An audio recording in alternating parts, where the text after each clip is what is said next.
Assalamualaikum warahmatullahi wabarakatuh. Baiklah, sebelum memulai pelajaran pada pagi hari ini, alangkah baiknya kita berdoa terlebih dahulu agar apa yang kita pelajari pada pagi hari ini akan bermanfaat untuk kita semua. Silakan kepada ketua kelas untuk memimpin doanya.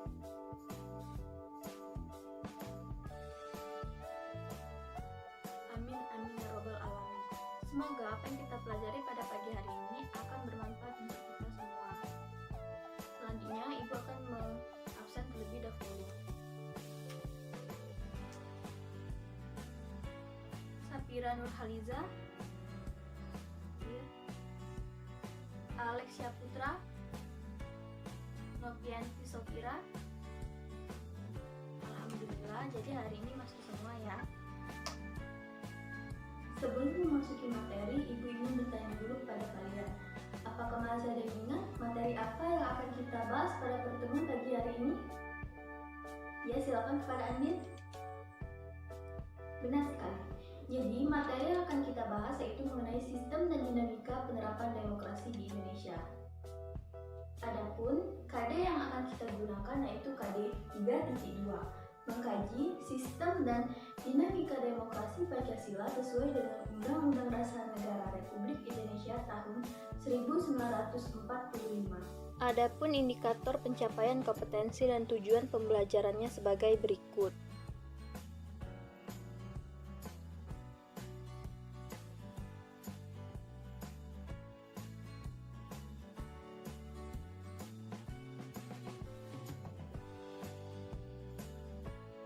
Selanjutnya kita masuk ke materi. Adapun topik pembahasan kita pada pagi hari ini ada 3. Yang pertama, hakikat demokrasi. Yang kedua, pengertian demokrasi Pancasila dan prinsip demokrasi Pancasila. Dan yang ketiga, dinamika penerapan demokrasi di Indonesia. Kita masuk ke topik pembahasan yang pertama, yaitu mengenai hakikat demokrasi. Apakah kalian tahu apa itu demokrasi? Ya, silakan kepada Sapira. Coba Sapira berikan nilai-nilai yang mencerminkan demokrasi di lingkungan sekolah ini. Ya, benar sekali jawabannya. Jadi, Ibu jelaskan sedikit, yaitu bahwa demokrasi itu ialah bentuk pemerintahan di mana semua warga negara memiliki hak setara dalam mengambil keputusan untuk mengubah hidup mereka. Adapun tujuan dari demokrasi itu ialah untuk menciptakan kehidupan masyarakat yang sejahtera, adil dan makmur, yang mengedepankan konsep keadilan, kejujuran, dan keterbukaan. Baiklah, sebelum kita lanjut ke macam-macam demokrasi, Ibu ingin bertanya dulu kepada kalian. Apakah ada yang tahu demokrasi apa yang terdapat pada gambar 1 dan 2 tersebut? Ya, bagus sekali jawabannya. Jadi, pada gambar 1 yaitu memperlihatkan bahwa itu termasuk ke demokrasi langsung, dan pada gambar 2 itu termasuk ke dalam demokrasi tidak langsung. Selanjutnya, Ibu akan menjelaskan macam-macam demokrasi. Macam-macam demokrasi dibagi menjadi 3. Yang pertama, atas dasar penyaluran kehendak rakyat. Atas dasar penyaluran kehendak rakyat ini dibagi menjadi 2. Yang pertama yaitu demokrasi langsung dan demokrasi tidak langsung. Demokrasi langsung ialah demokrasi yang mengikut sertakan rakyatnya secara langsung dalam menentukan kebijakan negara.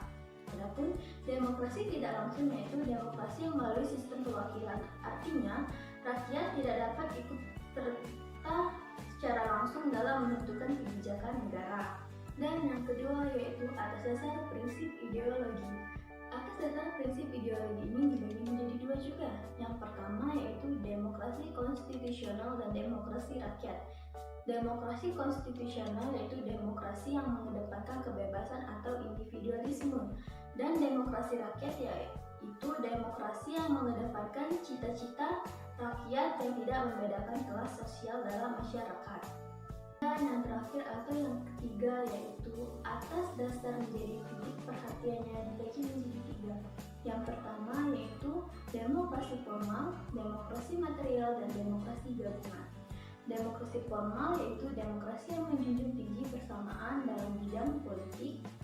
Demokrasi material yaitu demokrasi yang menitik beratkan pada upaya menghilangkan kesenjangan kesenjangan dalam bidang ekonomi. Dan yang terakhir yaitu demokrasi gabungan. Demokrasi gabungan yaitu demokrasi yang menggabungkan kebaikan dan membuang keburukan dari demokrasi formal dan demokrasi material. Itulah materi dari topik pembahasan yang pertama. Apakah ada yang ingin ditanyakan sebelum kita lanjut ke topik yang kedua? Baiklah, jadi kalian sudah paham semua ya mengenai hakikat demokrasi. Karena tidak ada yang ingin kalian tanyakan kepada ibu. Selanjutnya kita masuk ke topik pembahasan yang kedua, yaitu mengenai pengertian demokrasi Pancasila dan prinsip demokrasi Pancasila. Yang pertama yaitu mengenai pengertian demokrasi Pancasila. Demokrasi Pancasila ialah demokrasi yang dihayati oleh bangsa Indonesia yang dijiwai dan diintegrasikan oleh nilai-nilai luhur Pancasila. Selanjutnya yaitu mengenai prinsip-prinsip demokrasi Pancasila. Prinsip-prinsip demokrasi Pancasila ini dibagi menjadi 7. Yang pertama, persamaan bagi seluruh rakyat Indonesia, yang artinya bahwa kedudukan rakyat itu sama dan tidak ada bedanya antara satu dengan yang lainnya. Contoh, kita memiliki hak dalam berdemokrasi, sehingga kita memiliki hak dalam memilih siapa pemimpin di negara ini. Yang kedua yaitu keseimbangan antara hak dan kewajiban. Artinya, kita bisa memiliki hak apabila kewajiban kita sudah terpenuhi. Yang ketiga yaitu pelaksanaan kebebasan yang bertanggung jawab secara moral kepada Tuhan Yang Maha Esa, diri sendiri dan orang lain. Yang keempat yaitu mewujudkan rasa keadilan sosial. Mewujudkan rasa keadilan sosial ini sudah tertanam dalam sila Pancasila yang kelima, yaitu keadilan sosial bagi seluruh rakyat Indonesia, yang artinya kita harus memiliki rasa keadilan yang sama antara satu rakyat dengan rakyat yang lainnya dan tidak ada yang dibeda-bedakan. Yang kelima yaitu mengambil keputusan dengan cara musyawarah mufakat, yang artinya kita dalam memutuskan suatu keputusan harus bermusyawarah terlebih dahulu atau mengkonsultasi agar apa yang kita putuskan itu tidak mementingkan diri sendiri dan ego kita masing-masing. Yang keenam itu mengutamakan persatuan nasional dan kekeluargaan, yang artinya yang pertama-tama kita harus mengutamakan nilai-nilai persatuan kita dan nilai-nilai di dalam kekeluargaan. Dan yang ketujuh yaitu menjunjung tinggi tujuan dan cita-cita nasional, yang artinya kita harus menjunjung tinggi tujuan dan cita-cita nasional kita yang terdapat di dalam Undang-Undang Dasar Negara Republik Indonesia tahun 1945 dalam alinea yang kedua. Selanjutnya kita masuk ke topik pembahasan yang ketiga. Topik pembahasan ketiga ini yaitu mengenai dinamika penerapan demokrasi di Indonesia. Dinamika penerapan demokrasi di Indonesia ini dibagi menjadi 3. Yang pertama, pada masa Orde Lama, pada masa Orde Baru, dan pada masa reformasi.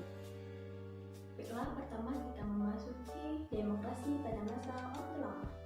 Demokrasi pada masa Orde Lama berlangsung pada tahun 1945 sampai 1965 yang dipimpin oleh Insinyur Soekarno.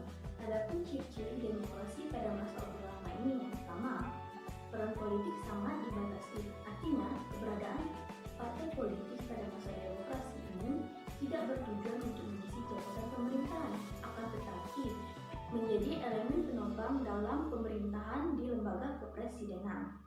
Yang kedua yaitu peran dominan presiden dalam penyelenggaraan pemerintah, yang artinya pada masa demokrasi Orde Lama ini kekuasaan tertinggi itu berada di tangan presiden. Dan yang ketiga yaitu tidak ada kebebasan pers, yang artinya komunikasi dan informasi antara rakyat dengan pemerintah sangat dibatasi. Contohnya media yang biasanya memberitakan hal-hal yang terbuka mulai menutup. Selanjutnya, pada masa demokrasi ini terjadi banyaknya penyimpangan antara lain. Yang pertama, perubahan bentuk negara. Perubahan bentuk negara pada masa demokrasi ini, Indonesia mengalami perubahan dari negara kesatuan menjadi negara serikat. Yang kedua, presiden melampaui batas wewenang. Karena pada masa demokrasi ini, kekuasaan tertinggi masih berada di tangan presiden, sehingga peran wakil rakyat menjadi berkurang. Karena pada demokrasi ini juga terbentuknya Dewan Perwakilan Rakyat Gotong Royong. Dan yang ketiga yaitu adanya penyimpangan ideologi. Penyimpangan ideologi ini mengganti ideologi Pancasila menjadi Nasako. Yang kedua yaitu demokrasi pada masa Orde Baru. Demokrasi pada masa Orde Baru berlangsung pada tanggal 11 Maret 1966 sampai dengan tahun 1998 yang dipimpin oleh Presiden Soeharto di Indonesia. Adapun penyimpangan yang terjadi pada masa demokrasi ini, yang pertama, adanya pembatasan hak-hak rakyat, yang artinya pada masa demokrasi ini terdapat pelanggaran hak-hak rakyat karena membatasi hak-haknya seperti hak berpendapat, hak berserikat, dan hak berkumpul. Yang kedua yaitu pemilu tidak demokratis, yang artinya pemilu dilaksanakan setiap 5 tahun sekali, banyak mengalami kecurangan dan ketidakadilan sehingga hak-hak warga negara tidak diperhatikan. Yang ketiga yaitu pemusatan kekuasaan presiden melebihi batas wewenang, yang artinya wewenangnya sudah melampaui batas yang diatur oleh ketentuan Undang-Undang Dasar Negara Republik Indonesia tahun 1945. Contohnya, pembentukan penetapan presiden yang setingkat dengan undang-undang. Dan yang terakhir yaitu demokrasi pada masa reformasi. Demokrasi pada masa reformasi ini berlangsung pada tahun 1998 sampai dengan sekarang ini. Adapun yang pertama kali dipimpin oleh B.J. Habibie. Sehingga terdapat karakteristik pada masa demokrasi reformasi ini. Yang pertama, pemilu lebih demokratis, yang artinya pemilu sudah berkembang jauh lebih baik dari sebelumnya, sehingga dalam sistem pemilu membuka jalan bagi rakyat dalam menggunakan hak politik dalam pemilu.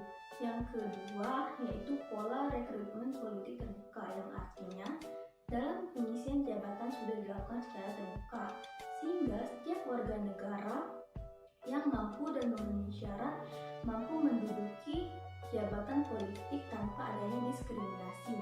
Dan yang ketiga yaitu hak-hak warga negara sudah terjamin, yang artinya setiap hak warga negara sudah terjamin, seperti adanya kebebasan berpendapat, kebebasan berserikat, dan kebebasan pers, dan sebagainya.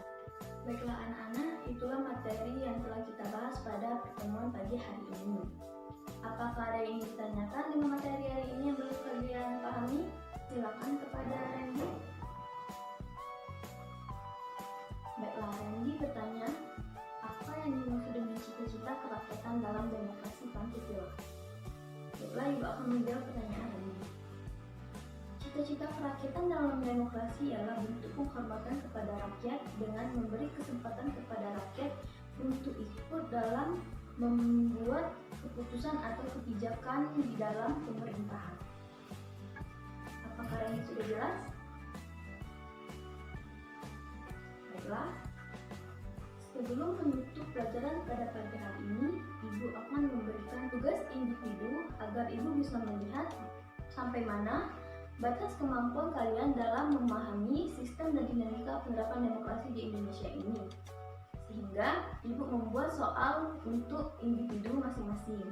Dan kalian kerjakan melalui link di bawah ini, sudah Ibu tautkan di deskripsi di dalam video ini.